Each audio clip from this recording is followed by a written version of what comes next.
दोस्तों, भारत के minister for external affair doctor Jaishankar ने ये कहा है कि भारत इजराइल को असला बेचता रहेगा बिकॉज ये हमारे नेशनल इंटरेस्ट को सूट करता है। This is a message that has come from India. उन्होंने कहा कि ये हमारा नेशनल इंटरेस्ट है। Arm sales is a national interest to arm sales to Israel is a national interest of India.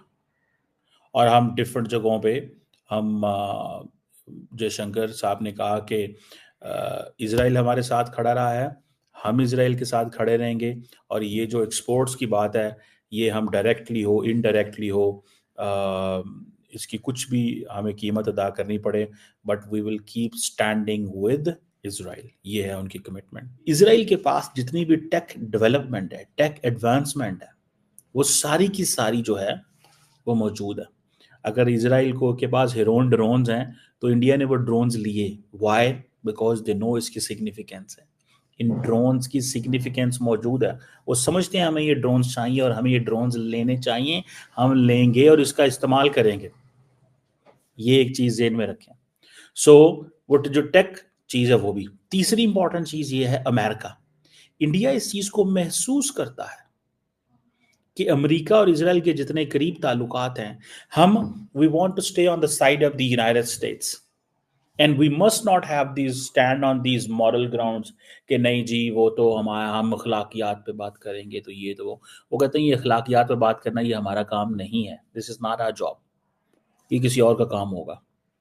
So America Israel के tax support, Kashmir के हवाले से। चौथा, the Israelis have told Indians how to look Kashmir from the lens, the way the Israelis look from an Israeli lens to Gaza.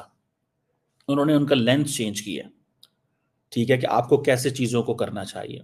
Then माजी में भी ये बात रही और ये बात चली कि हमेशा और हमेशा हमेशा और हमेशा एक बात चली। क्या चली? कि जो भी हो जैसे तैसे, जो भी हो जैसे तैसे, इजराइल और इंडिया का एक ताल्लुक रहा है that they need to eliminate Pakistan nuclear program. ये पाकिस्तान के अंदर इस बात के हवाले से ये एक बड़ी कंसिडर्ड ओपिनियन है। वाई? बिकॉज इसराइलीज ये समझते हैं कि जो पाकिस्तान का न्यूक्लियर प्रोग्राम है एंड मिसाइल प्रोग्राम है, ये किसी वक्त भी इसराइल के खिलाफ इस्तेमाल हो सकता है। So there is only one country in the world which has that nuclear assets and Indians do understand कि इजराइल की ये जो वल्नरेबिलिटी है, हमें इसको कैश करना चाहिए। और हम इसको अगर कैश कर लेंगे तो हम इजराइल के साथ अपना एक अलायंस बनाएंगे अगेंस्ट पाकिस्तान। और ये माजी में कई दफा ऐसे हुआ है जब पाकिस्तान के अंदर ये बात की गई हो कि भाई इसराइल जो और इंडियंस जो हैं वो आज रात, कल रात, परसों तरसों कभी ना कभी पाकिस्तान की मिलिट्री इंस्टॉलेशन पे, न्यूक्लियर इंस्टॉलेशन पे या मिसाइल प्रोग्राम पे हमला कर सकते हैं। ये बात अच्छा मजे की बात है। अगर डॉक्टर जयशंकर को देखें तो ही speaks of two state solution, वो टू स्टेट सोल्यूशन की भी बात करेंगे। लेकिन वो ये भी क्या समझते हैं कि जी 50-45 हज़ार के करीब बंदे मारे गए हैं, लेकिन वो कहते हैं हम असला देते रहेंगे। ये हमारा काम नहीं है कि वो बंदे मरते हैं या नहीं मरते।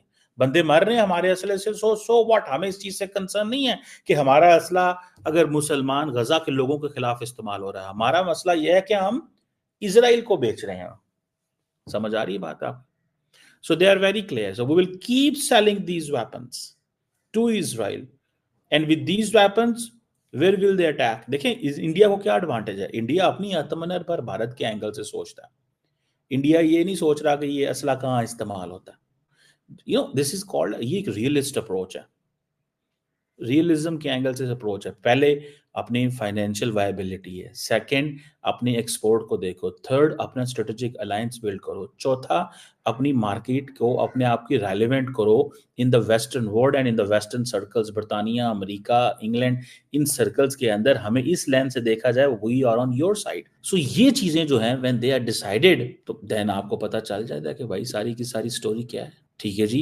लोग कहते हैं जी एथिकली ठीक नहीं है, लीगली ठीक नहीं है। वो कहते हैं एथिक्स और लीगल क्या होता है, मुझे ये बताएं। ठीक है ना जी, एथिक और लीगल, लीगैलिटी क्या होती है? ठीक है जी। ये किसने कहा है कि ये चीजें भी एग्जिस्ट करती हैं? ये किसने कहा है आपको? ठीक है। सो कोई बंदा इस चीज की परवाह नहीं करता। इंडिया के अंदर सुप्रीम कोर्ट के अंदर भी ये केस गया है, और ये केस का फैसला उसमें ये हुआ है कि इंडिया जो Supreme Court can not halt arms sales to Israel. जो ये कॉन्फ्लिक्ट हो रहा है गजा के अंदर, वो कहते हैं कोर्ट बीच में कहाँ से आ गए। ठीक है जी। ये द क्वेश्चन रिमेन्स कि ये जो आर्म्स ट्रांसफर हुई है इसराइल को, वो कहते हैं जी इंटरनेशनल लॉ की वायलेशन है। कई लोगों ने ये कहा है कि ये इंटरनेशनल ह्यूमैनिटेरियन लॉ की वायलेशन है। पूरी दुनिया के अंदर इसमें 1949 का जनीवा कन्वेंशन है एंड कस्टमरी इंटरनेशनल लॉ है कि तमाम जो स्टेट्स हैं दुनिया की, उनको इंटरनेशनल ह्यूमैनिटेरियन लॉ जो पार्टीज हैं उनको आर्म्ड कॉन्फ्लिक्ट के अंदर they should be very careful.